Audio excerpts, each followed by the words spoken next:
Voices serves as the megaphone for individuals who have endured transformational change. By highlighting trials and triumphs, our desire is to create a safe space for pivotal conversations, which in turn will deepen the story and provoke hope for you, our listeners. As you may know, change is never easy, but it is inevitable. You are not alone in what you're facing. Your transformation is possible, purposeful, and now. And here's Aaron Wiggum, founder and managing director of New You, with this week's guest. Welcome to another edition of New Voices. My name is Aaron Wiggum, and I'm your host today. Also the managing director of New You. New You is a way for an individual to imagine, discover, and actualize a 2.0 version of yourself. But today we are at New Voices, which serves as the megaphone for individuals who have endured transformational and pivotal experiences and are now here to tell their story. We have a wonderful guest with us today. This woman is dynamite in a package, right? She is. I just met her recently at a Techstars event. Actually, we met in passing, and we had a good conversation, and then we followed up with a coffee conversation a little bit after that. And I said, "You have to be on our podcast. You just have so many layers and so much texture to your conversation, and you need to."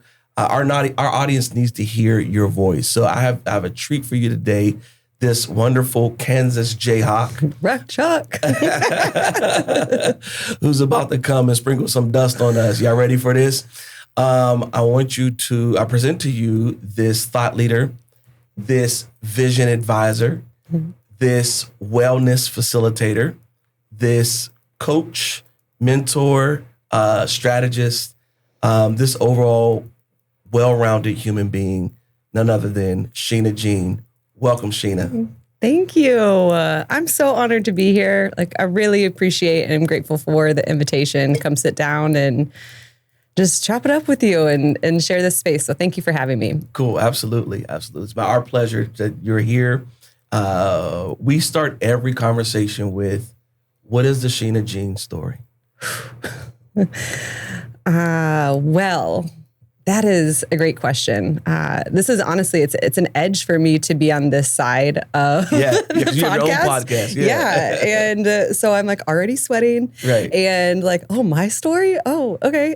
Yeah, let's talk about that. It's one of a lot of curiosity and hills and valleys and growth and just a desire to be that next version of myself while also balancing being enough, whole, and complete just as I am. Yeah. I grew up in the Midwest. I was actually born in OKC. Oh, okay. Moved after 6 months of being Earthside to Wichita, Kansas. And then in high school, relocated to Chicago, Oak Park more specifically. And then went back to school, Kansas, Rock Chalk, and spent a good chunk of my adult life living out west in Colorado. I was out there for 10 years and in Chicago a little bit during my adult life. Moved to Tulsa about a year ago. And I've had so many wins, so many fall on my face moments, so many pivots. I feel like I've honestly lived 4 or 5 different lifetimes already. Wow. And I love the fact that as a human being, we get to recreate ourselves whenever we're willing and have the courage to do that. Yeah. And it's such an honor to be able to do that. It's oh, okay, this ain't it. So what's next? What's next? Yeah. What's next? Yep. What am I being called to? What's curious for me? I've been married and divorced, and I've been in over 40 different companies throughout. I've recovering workaholic. Right. Started very young in working, and been in the wellness and personal development industry for over 15 years, trying to figure out, air quote, what's wrong with me. Yeah.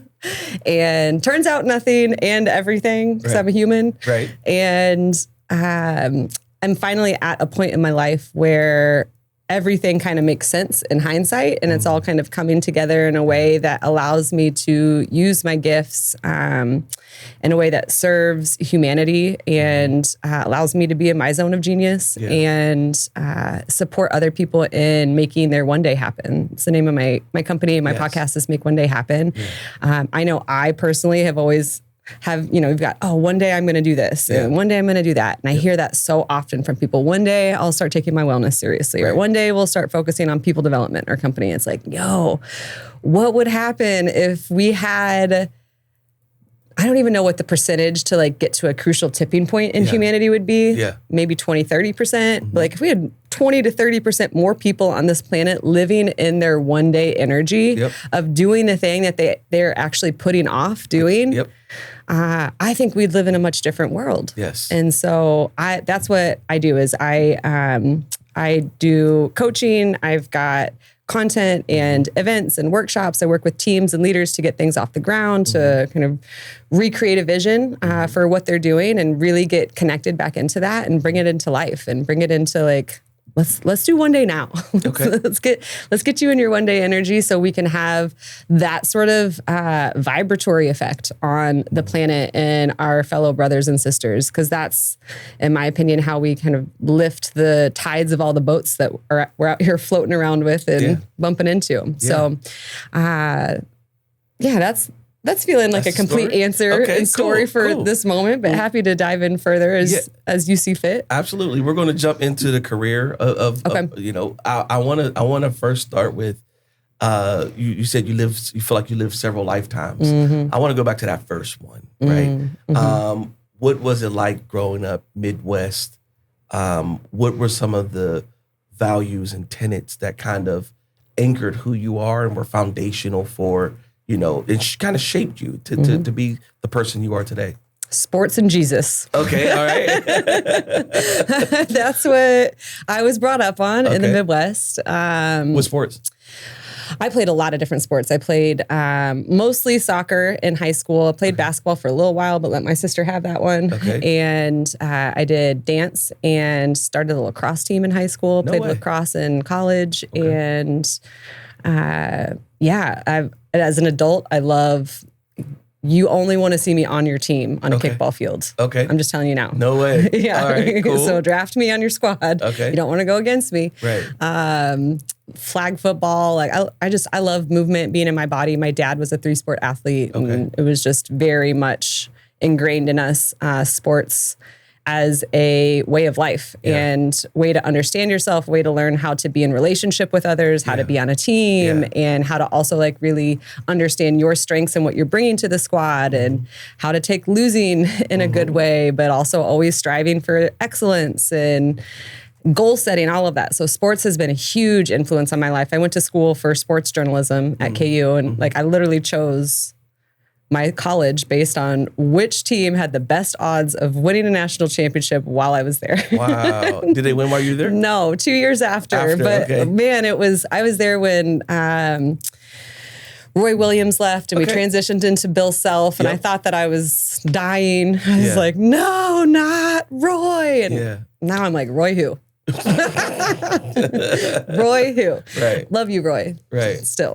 You belong at North Carolina. It's where you were meant to be. Right. So, sports was a very, very, very big part of my life. Okay. I grew up in the church. My grandfather's a pastor and grew up going 3 times a week and on stage singing and playing the piano and choir bells. And so really understanding community, I think, is more what it was for me, not necessarily scripture and religion at that age. It was more the community aspect and the fellowship of what was happening. And I moved schools pretty often, and my church friends were the ones that were like held it down. They were the consistent in my life for a big part of my childhood until moving to Chicago. And then I was like, I'm cool on church for right now. let me just focus on making it through these last 2 years of high school and a completely new setting and environment. So, those I would say, are 2 of the biggest things that still influence my life today in much different ways, and set the foundations for who I am. Yeah. Yeah. And I asked that question because I think that you know, when you know your foundation, you have a constitution to be able to build from, right? And so many people either they don't know their foundation or they've demolished their foundation, and so or they're trying to get away from what was foundational in their life, or you know whatever. And so it plays out in your adulthood when you are not grounded, we'll say, by like anchoring things. So this community, this team aspect, this, like you said, maybe less of the religion, but more of the like having your people, your tribe, your village, right? Where you feel connected and you feel like you're understood, right? You feel like I fit in here. And so when you get into the real world and you're trying to find that same type of connection, a lot of times people miss that. And they either they miss it or they don't find it in the same way. You're getting older now, and making friends is not as easy as it used to be. You know, when you were 7 years old, you were friends just because y'all both were 7, right? Right. But when you're 37, I might not want to know you, right? Like, that was fun. Yeah, like and so being able to know, like, okay, this is what's foundational in my life. And how do I build on that foundation and inform and grow as an individual? So that's kind of where I was going with that. I'm interested to know, your segue from like the Kansas, very, very Midwest to like big city Midwest to Chicago. What was that transition like for you? Like what implications did it have in your life? That's such an interesting question because I was hyped. I was like, get me out of Wichita. Yeah. I'm moving to Chicago. Like, let's go. It was also I'm going to mess up the years. It was in 98, and it was also a little bit of a heartbreak because Jordan announced that he was leaving the Bulls right as we were moving to Chicago, which was just like, come on, bro. Like, what? First Roy, now Jordan. I mean, what? So that was a little bit of a, but like, like Chicago, like being in the Midwest, I feel like Chicago is it's it. That's it. Yeah. It's it. Yeah. And in my opinion, it's the greatest city in the world. Yeah. Definitely in America. In the summer. In the summer. Summertime shy. Yes. And so I was really, really excited. And that's something that I've noticed about myself throughout my entire lifetime has been a pattern. My brother and sister had a much more challenging time with that transition. Yeah. Didn't want to leave and were really not as predisposed to the optimism of what was available here. Yes. And I consistently have that in every move that I've ever made. I'm always like, let's go. Yeah. Phoenix, all right. Vale, let's go. Aspen, I'm in. Right. Tulsa, we'll curious, but like, I'm going. Here we go. We'll see when we get there. Yeah, we'll see. I'll go feel it out for a year or two, see what happens. Yeah. I've always had that sort of like lean in and see what's possible here. And I notice, and where I work with a lot of people and clients on is people who haven't had the opportunities to make a pivot like that or a big change, or haven't had the tools to maybe understand how to do that with more courage or optimism, or just haven't had that experience yet in life and are looking for like, I know it's time for a big change and I'm not exactly sure how to do this. And I watch you do it all the time. Can you help me? Yeah. And I think there's value and vulnerability in recognizing that it's also an overused strength for me. Yeah. Right? Like, can I just sit my ass down and be in a place and not do all the things? Right. Has been a big edge in my journey. Can you be still? Can I be still? Can I be grounded? Can I just stay put? Maybe where I don't think I want to be, but where I'm being called to. And that's been a big season of what Tulsa's been for me is like, can you just stay inside, ma'am? Yeah. Tulsa will sit you down. Yeah. Okay. It absolutely is a sit down and let's have a moment. Yes.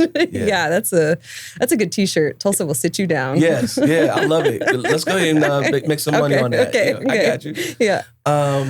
Okay, so you were talking about Chicago and how like that was you were hyped about it. So hyped. Did it meet the hype and the expectation? Yeah, it did actually. Okay. It did. And when people ask, like, where are you from? It's always like this, how much time do you have? Right, Because yeah. if I tell you Chicago right now and then 20 minutes later I mention Kansas, you're gonna be like, well, you're from I thought you were Chicago. Well, that whole thing, right? It's too much. And when I think like where I feel most of my identity tied into, That's what I was going to say. What made you?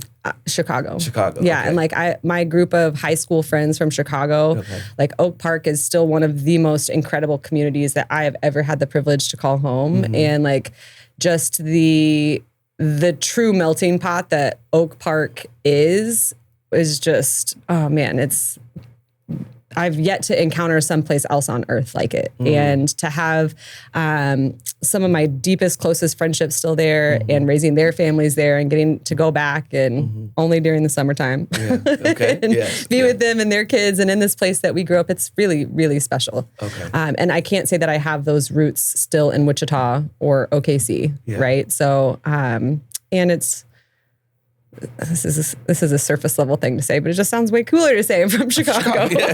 Yeah, people are like, where are you from? Chi-town. Chicago. Yeah. It makes sense already. Yeah. So If you say you're from Kansas, you got to explain something else. rock chalk is what I lean into. Or they're like, do you get tornadoes every day? Or it's like, no, nobody's getting tornadoes every day. Like, yeah. So I will say I've always had a thing for overalls. Okay. Which I'm wearing right now. If you're listening and can't see that. Yeah. And like I've just always loved overalls. Okay. Loved them. Okay. I got to Chicago. For you or for somebody else? For me. Okay. I really loved overalls as a kid. And like my very first job, I told my mom, I was like, I want to work at the Gap so bad.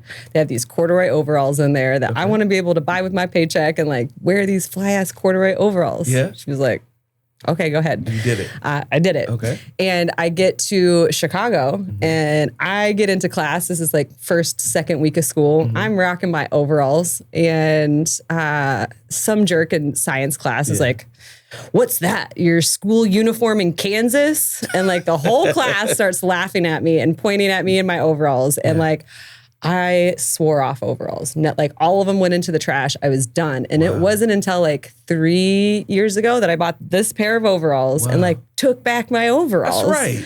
Because I was like, man, like I get it. Sheena Jean, little 14-year-old Sheena, or however old I was, like you were just trying to fit in and get in right there. But like, no, take your overalls back. That's right. Rock your overalls whenever you want to. He probably wears overalls too. Yeah.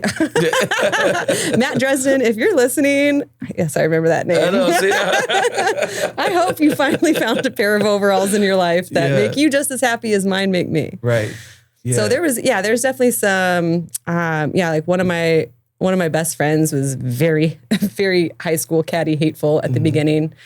Mean girl style, like yelling shit over the balcony at me because I showed up and I did drill team, which was, pom squad. And then I turn around and I walk over to soccer tryouts because I did both at my school in Wichita. Right. And I got to Chicago and learned that like, you got to pick one. You got to pick. Yeah. Like you can't. And so they were like, who the F is this drill team chick coming over to play soccer with us? Like I blew their minds. They literally had no idea what to do with me. Like, why is this girl who does choreographed dance coming to play sports? Right. And I will say that 10, 15 years later, I did flash mobs for two of these chicks' weddings. And I'm like, who's happy they have a drill team friend now? Right. Yeah. Yeah.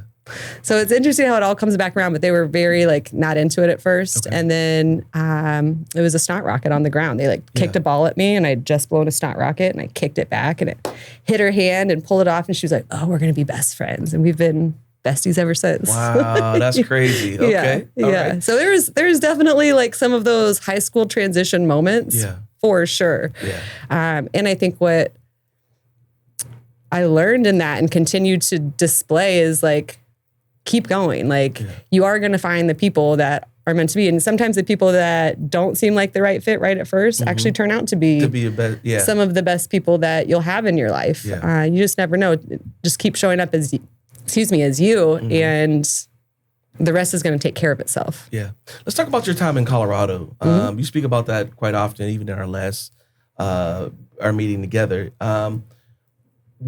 Colorado has become such a hot button, like in the last probably 15 years, right? And, of course, Denver, Aspen, Boulder, whatever, for different reasons, marijuana, for, whatever. But what was your experience like? Because I hear a variety of takes on Colorado, and some say it's like very kind of flashy and hoity-toity, and then some people look at it and say like, no, it's a place to go and like a great place to raise your family, great place to, and both can be true, right? And Totally. so, just what was your experience from your life's lens while you were in Colorado? You know, I think the biggest thing that Colorado gave me and taught me was how important nature is. And I think in the Midwest, that's something that can be hard to really understand. Yeah. Just given the actual landscape of wheat fields. Blah. Yeah. Right?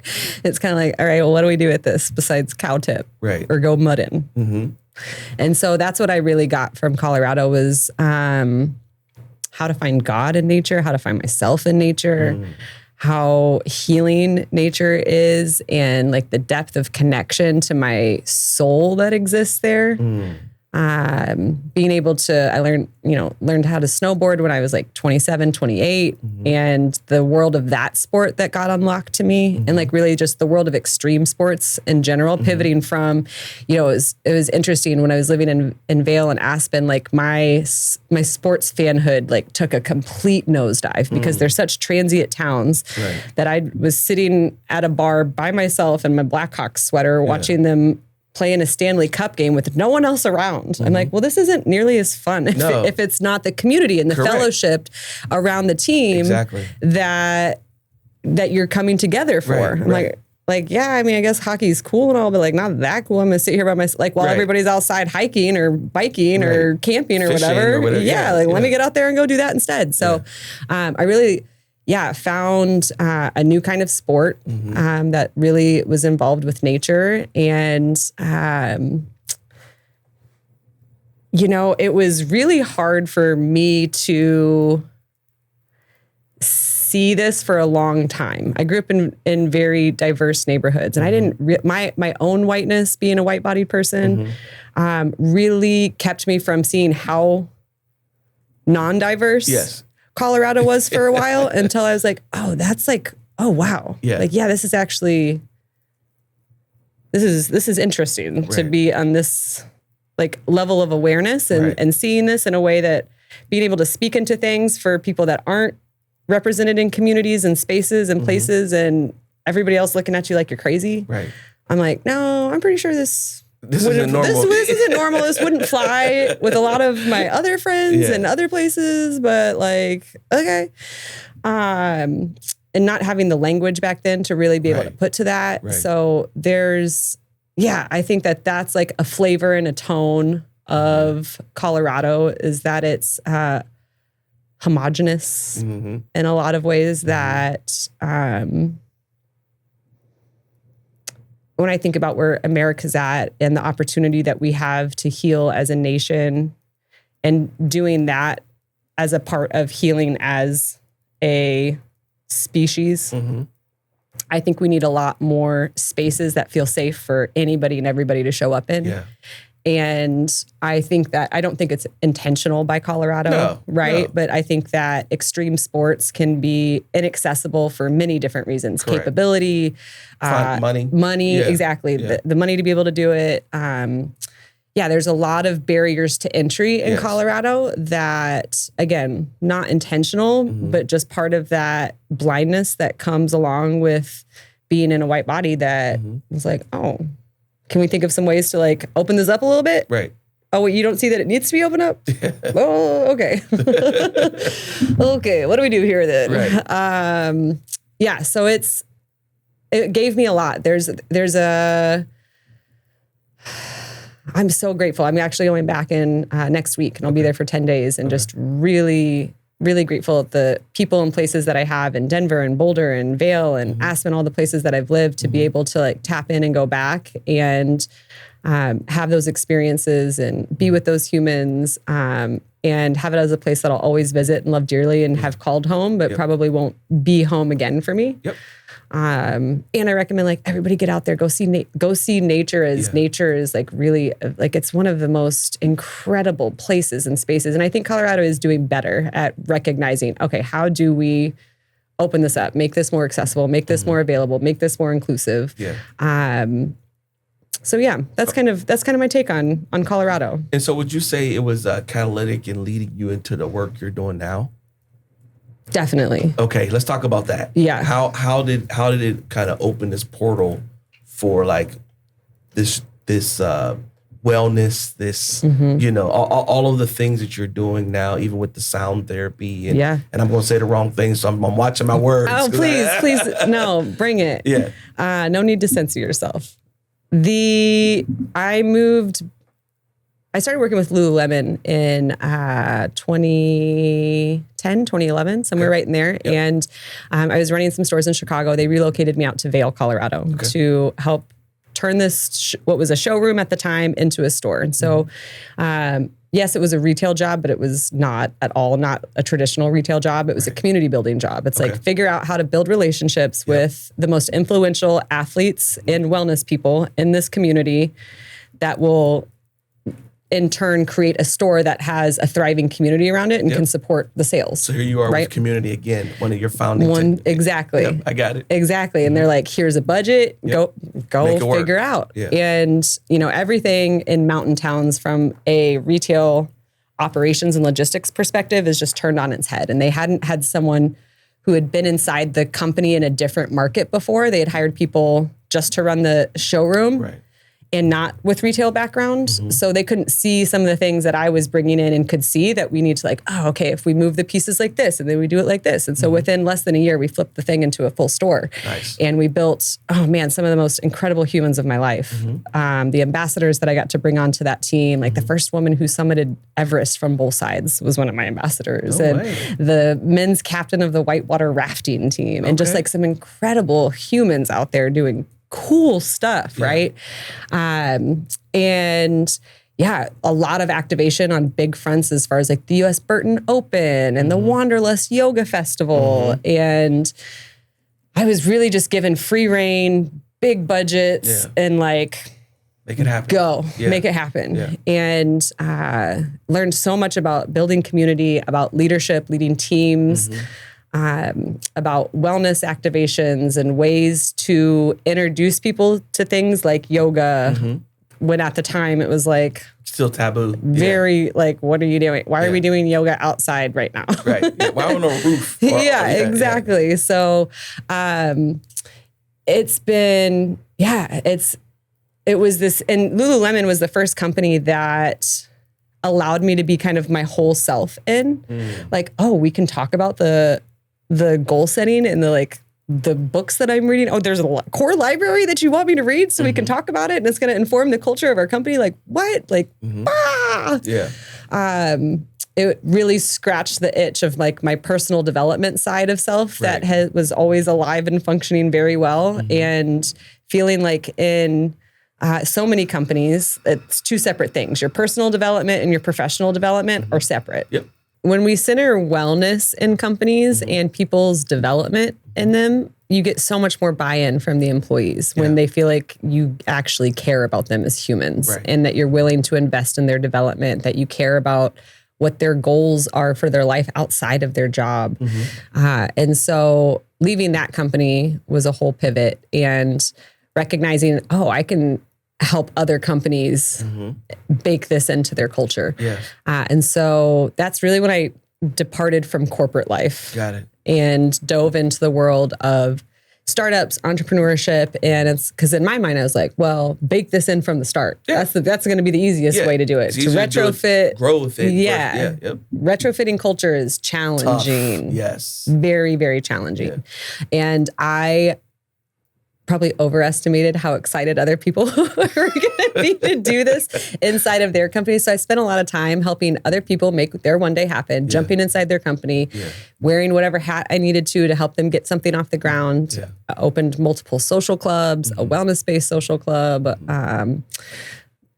apps and just all sorts of throwing spaghetti at all the walls, trying to figure out what sticks. And really, finally, in the last, I would say 2 years, have come to recognize that like I'm meant to be doing this in my own way, not inside of other people's companies. And how do I create, based on my journey, the curriculum that I know I'm being given to deliver out in the world, and help people really understand that their professional development is the same thing as their personal development. And what does it look like to take care of your energetic hygiene? How do we teach people how to thought reprogram? Because it's very simple, and there's a lot of structures and systems in place that don't want us to have this information. But once we start really giving this to people and teaching them these basic ways of operating your meat suits, like Meat suit. that's what this thing is, right?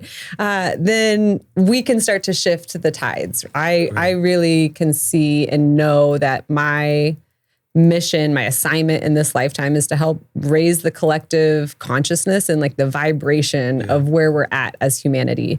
And so in being on my own journey, figuring out how to do that, waking up many times in my life and being like, oh shit, this ain't it. Like, Give us one of those moments where you woke up and you're like, you know what, everything is cooking, but I can smell the food, but I don't taste nothing. Like, that analogy is, yeah. So there's a company called Lifebook that I worked with when I first moved back to Chicago as an adult. And I had originally gone through their program, 4-day seminar to create your Lifebook. Like it's like the Super Bowl of vision boarding. Got it. And I set this 10-year vision for my life. And you look at 12 different categories of your life and what your values are and your goals and beliefs, all that. 10 years later, I'm in the middle of my damn vision. Yeah. I'm like looking around. I'm living in Aspen. I'm married to the hunky mountain man. Yeah, We're both teaching yoga at the same yoga studio.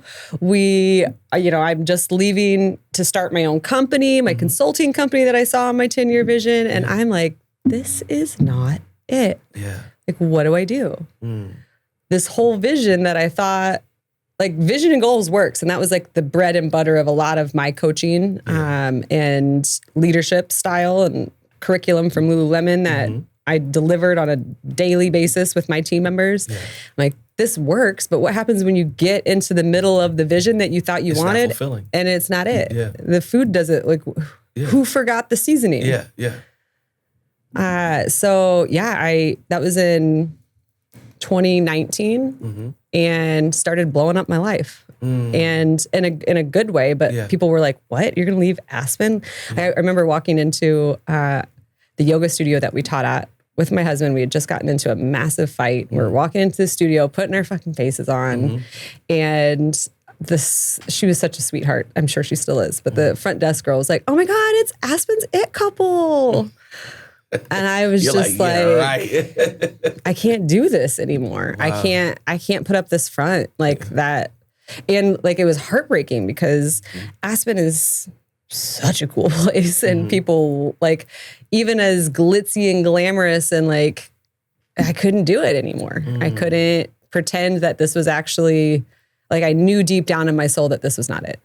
And I had to change. And that meant giving up everything that I thought that I wanted. And that's when I really recognized, okay, if vision and goal setting works, then what's happening here? And I hired a thought coach, cognitive coach. She helped really introduce me. She's like this 80-year-old lady. She's so sweet. She taught me about like how to take control of your mindset and how to flip out thoughts that are creating our realities around us.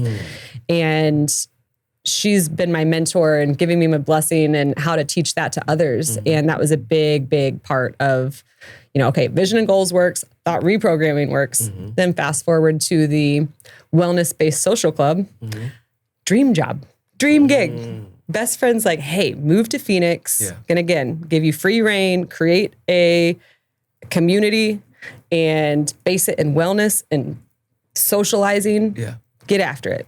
Make new friends and be a better person. And this was right after the pandemic. And because of what you said earlier, because it's so challenging to make new friends as an adult. Like, how do we create an environment where you can come do that and you can work on yourself when you want to work on yourself, or you can just come be in community and meet new people and build relationships. And so it was the most glorious thing I've ever built. And I ran myself straight into burnout, building someone else's dream that wasn't actually aligned and running from my calling. I'd put my company, Make One Day Happen, on hold at that point to go do that. And I had to, once again, be like, all right, here I am again, putting everybody else's stuff before my own, thinking that this is it, and this is not it. Like, I am... This is a Bible reference, but I'm pulling a Jonah right now. Be like, I'm gonna go this way because it looks cool. No, you're going to Nineveh. So I'm like, okay, here we are. I'm gonna have to eject myself from this situation because this truly isn't it. I can't. How ironic is it that my eyes twitching running a wellness-based social club and I'm not making space for my own wellness? Like, I'm out of alignment. I'm out of integrity with my soul right now in doing this, which is so painful to say, and to have to call it on this business and this community and close that down was heartbreaking. It was, and so liberating, and broke me free from some patterns that I've been holding on to, I believe, for lifetimes. And ever since have been really getting back to myself, back to God, back to my body, back to my calling in a whole new way, really through this lens of like energy hygiene. Like, I was not taking care of my energy there. I had loose boundaries and I was putting everybody and everyone else, the community, congregation, whatever you want to call it, right? Them before taking care of myself in this like self-righteous like way. I think like that's one of the areas where religion, how it's presented in America is like this self-sacrificing thing that's actually really destructive. Like, if you're always giving to others, and especially as a woman, like, that's a part of our conditioning and narratives that like we're supposed to be self-sacrificing, and really stepping back and away from that and pivoting once again to protect my everything. Literally everything was challenging. You've used the term a couple times. I just want you to inform our audience about this. Our energy hygiene. Talk a little bit about what that's a interesting phrase. Inform us. Okay. There's a concept in yogic tradition that we have 5 bodies that are known as koshas. Okay. And the first body is the meat suit. Right? Like, we're familiar. This is the one we all know. Right? Like, this is our thing. We all pick a meat suit when we come down to earth, and this is our vessel and how we move through the world. The physical body is informed by the energetic body.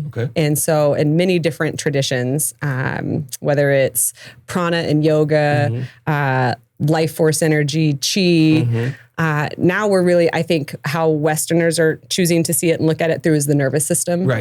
And they're all versions of the same thing, but our energy is informing the meat suit. Without the breath, like, that's the only thing the body can't live without, right? Like, you can replace fingers and organs and all the things, but like, if you don't have a breath that's informing the energy, that spirit, then it doesn't matter, right? So there's, that's the second body in the kosha system. There's the thought body, and that the thought body is informing how energy is expressing our emotions, what we're holding on to. Our thoughts are creating everything that's happening down and up, right? Because then there's also the intellectual body, and then there's the spiritual body. And so I really help people understand that, okay, we all get the idea that like showering daily is a good thing, and brushing your teeth daily is like proper hygiene. There are things that we need to be doing for our energetic body too, because we're all giving off vibrations. You know, when you walk into a room and you can we feel the vibes, right? Or maybe your partner comes home from work one day and instantly, you don't even have to say nothing. And you're like, oh, okay, it's going to be one of those moments. Let me give her some space, or right? Or too, like when you walk into a room, you're like, man, I am hot right now. I probably need to go do something before I say something I regret. Like we all have these moments where our energy is dictating what's happening in the room around us, or we're being impacted by someone else's energy. Yeah. And we co-regulate off of each other. So vibrations pull us into different levels and energies. And that's why some people like you want to lean into and like have more of an experience with. And then there's some people where you're like, get away from me. I'm good. Yeah. I love and light. Wish you well. Yep. And so when we practice good energy hygiene, we can hold our own in those times and spaces, inevitably in the human experience where there's going to be some vibes that maybe we don't really want to pick up on, but they're in their journey, they're where they're at. And we need to be able to hold ourselves a little bit better and not be impacted by what's happening for them. Right. And so that we can be more of a lighter, higher vibration in a room and pull people towards us. Right. But if we're always that light and that leader and that bringing that in and not taking care of our energy and taking on other people's stuff and not clearing ourselves of that. And it's really easy for that to get leaky. And, you know, I try not to say good vibes or bad vibes because there's really not such a thing. And we do well as a species to get rid of good and bad in general.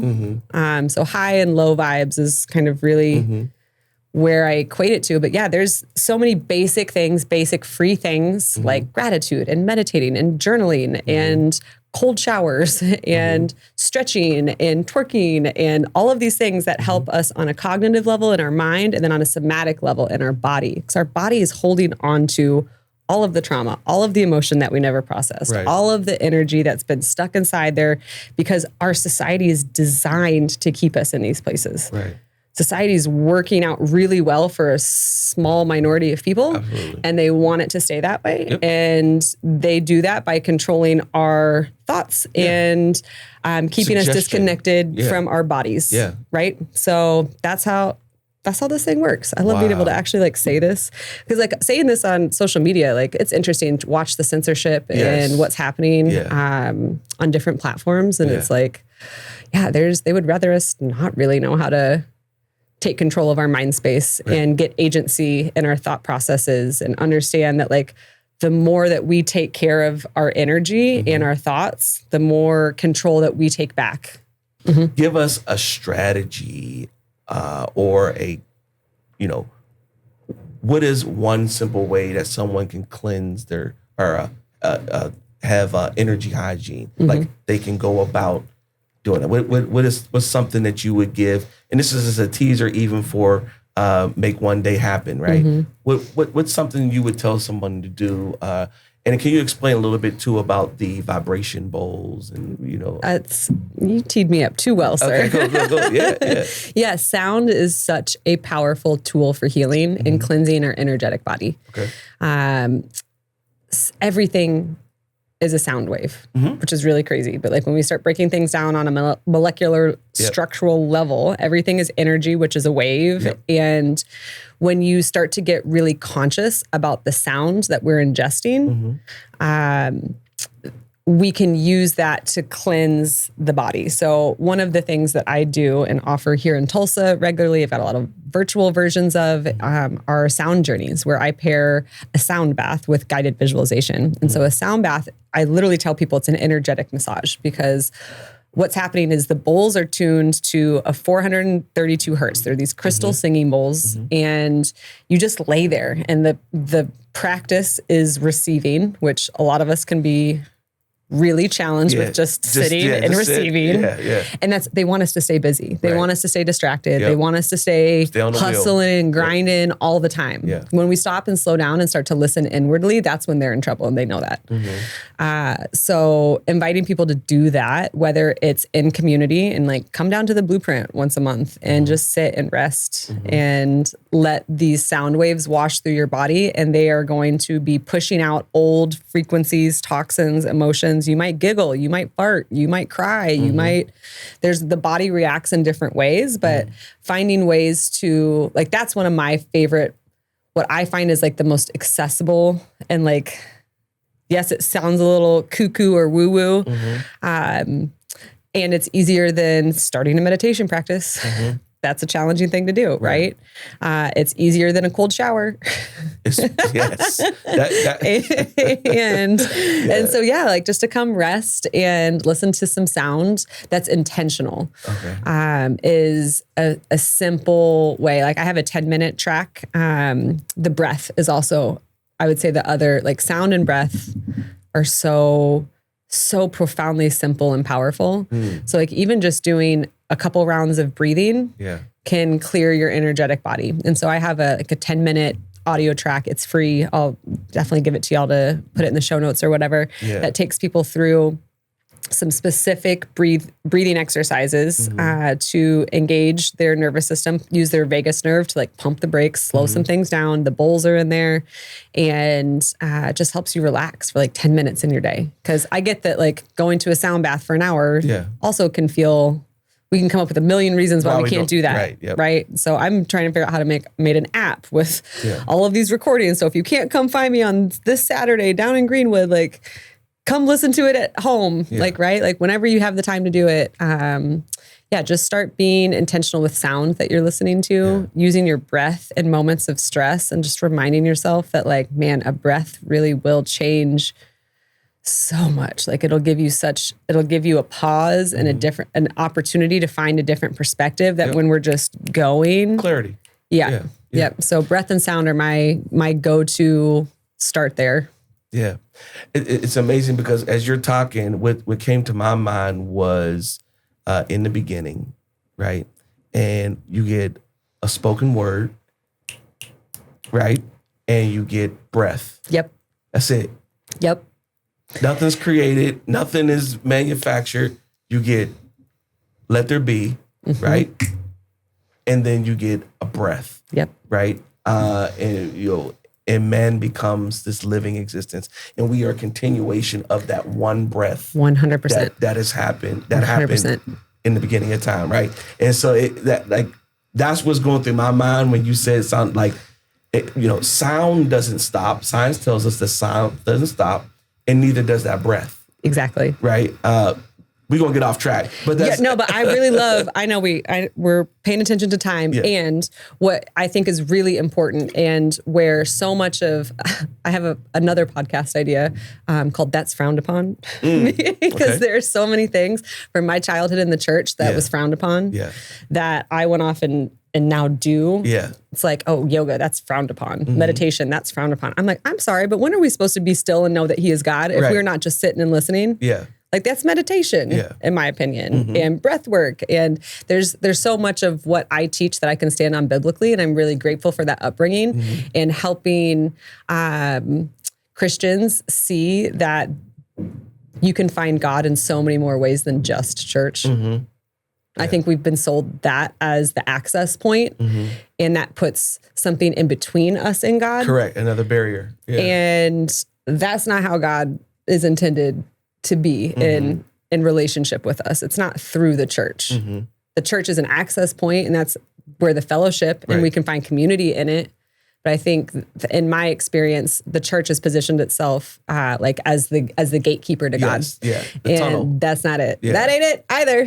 And so it's like giving people tools like, hey, I know people have an interaction with God, whether they want to call it or not, in one of my sound baths. Because that's how I'm intentionally setting it up. Maybe not speaking to that when I go into Techstars or 36 Degrees North, because we're just doing it as a, quarterly business review over here today.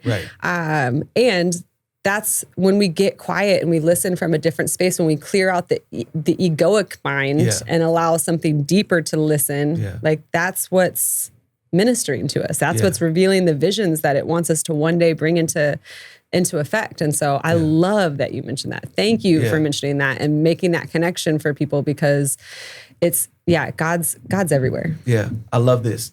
I want to know, when was a time in your life that you had to hold on to hope? You didn't know if it was going to work, how it was going to work, what was going to work, and this was like your darkest night, and you needed things to turn back over. Can you walk us through that time? What was going on, and how did you hold on to hope?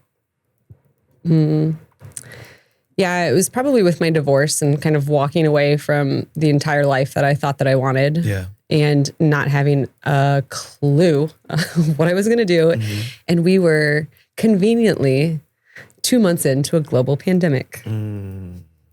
And I was doing the reverse, where everyone was fleeing to the mountains and Right. nature out of cities. And I was like, bye, Aspen. Yeah. I'm moving to Denver. Yeah. And I was like, how is this going to work? And I recognized there's a quote by, I think it's Ted Kennedy who said it, have faith in yourself and your future. Mm. And my future self has been something that's always given me a lot of hope. Okay. Like this, being able to know that a 2.0 version of me exists, and a 3.0 version of me exists, and a 4.0 version, and that ability to recreate, Yeah. and like, this too shall pass. Like, Yeah. there is something else on the other side of this if I can hold myself through it. Yeah. And I would say, like, that's where the inspiration and why I love holding space. It's a future self sound journey that I Yeah. do, and help people meet a future version of themselves that they can really see and feel and listen to. And we get so stuck in our healing and our past. Yep. And the problems that we're facing and fighting against. It's like, okay, let's pause and let's take a look at like what's available for you, what's possible for you Yeah. in a safe, quiet space, so that you can have that to pull yourself through, and that hope and that vision to lean into when things do get hard. Because if you don't have that vision of where you're going, then it's so easy to just stay in the vibration of like, the enemy's counting on us to stay there. Right. Yep. So that's, I would say, future self, historically has been really what's pulled me through all of it. Okay. Yeah. And I agree with you that sometimes people will give more credence to the rear view than the windshield. And so, it's like the rear view is a percentage of the windshield for a reason, because you should not be looking back more than you're looking forward. Exactly. And that what you can create your own prison by what has happened that won't allow you to see what can happen. Exactly. Right. And so, wow, that's good. Wow, this is so good. All right. So let me, what's a call to action? What's a call to action for our listeners? And then if you can give us your socials and how do people connect with you? Yeah. Yeah. Great questions. I'm on Instagram at Make One Day Happen. My personal is at Shenna Jean. I'm an elder millennial. I'm not sure why I've got 2 social media accounts. Lydia, help. Yeah, right. That was a bold choice on my part. LinkedIn, I've got a podcast. So since you listen to podcasts, you might come like to listen to mine. I'll have Aaron on mine as well. So Cool. stay tuned for that. So podcast is a way that you can find and interact with me. If you're in Tulsa. What's it called? Make One Day Happen? Make One Day Happen. Okay, cool. Yeah. I just kept it simple across Good. all the things. Good. Make One Day Happen.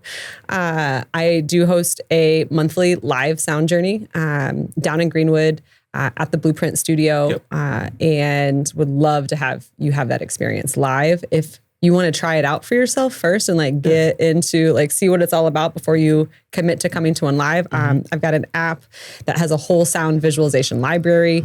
There's some free tracks on there so that you can get a taste for what it is and start integrating sound and visualization. Visualization is a powerful, powerful tool, as you know. And so that's available for folks. And I've got a group coaching cohort that I'm getting off the ground this month. That's going to be open door policy. Like if you're ready to learn about energy hygiene, thought reprogramming, and elevated leadership, come through. I'm doing 14 people at a time. If there's a seat open, then you're in. So everything's on my website, makeonedayhappen.com. Wonderful. Yeah. Call to action for our listeners. Can we breathe together right now? Sure. Okay. This is my signature breathing ground routine that I love doing with people. So first we got to shake it off. All right, shake it off. Yeah, start flopping the wrists. Everybody in the room. All right. Maybe get a little spinal twist in. All right. Yeah. Okay, wiggle the hips. All wiggle right. the booty. Yeah. All right. Head roll one side to the other. And start to move towards stillness. If it feels safe for you to close your eyes where you're at, go ahead and do that. Otherwise, find a soft gaze. Bring your right hand to your belly, left hand to your heart. And we're going to welcome this organic noise in the space in with us and start to find the bottom of an exhale. So empty all the air from your lungs. And then start to inhale through your nose, filling up your belly first. and then start pulling that up into your heart space. Sip in a little bit more air, drop the shoulders down from the ears. Exhale audibly through your mouth. Good. Let's do that again. So inhale into the belly first, pulling it up into the lungs. Pausing. Exhale audibly, let go. All right, one more time. Biggest breath so far today. Inhale into the belly, pull it up into your heart. Sip in a little bit more air, hold it a little bit longer. Exhale a little bit louder. And then just marinate for 10, 15 seconds in what you just created for yourself and your body. Feel the shift that happened. Maybe think of something that you're grateful for.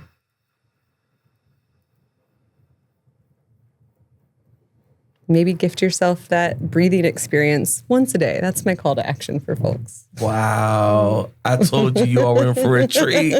Woo! Thank you so much for your time. This has been a total delight. I look forward to, joining your podcast, Make One Day Happen. And this has just been great. So please follow Sheena on all the socials and, support the work that she's doing. And we're truly glad to have you. So thank you again. Thank you. You've heard it right here. Please take a moment, like, share, follow us on Instagram, LinkedIn, and Facebook. And we'll be back again with another episode of New Voices coming soon. Take it easy.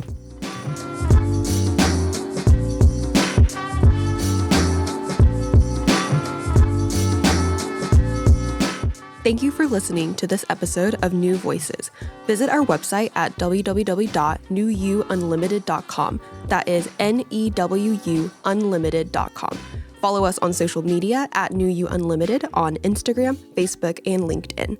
And a special thank you to our producer, Jesse Ulrich. If you're looking for self-improvement, join our programs for personal and professional development. New You is a way for diverse talent to imagine, discover, and actualize a 2.0 version of yourself. Bring your future into focus.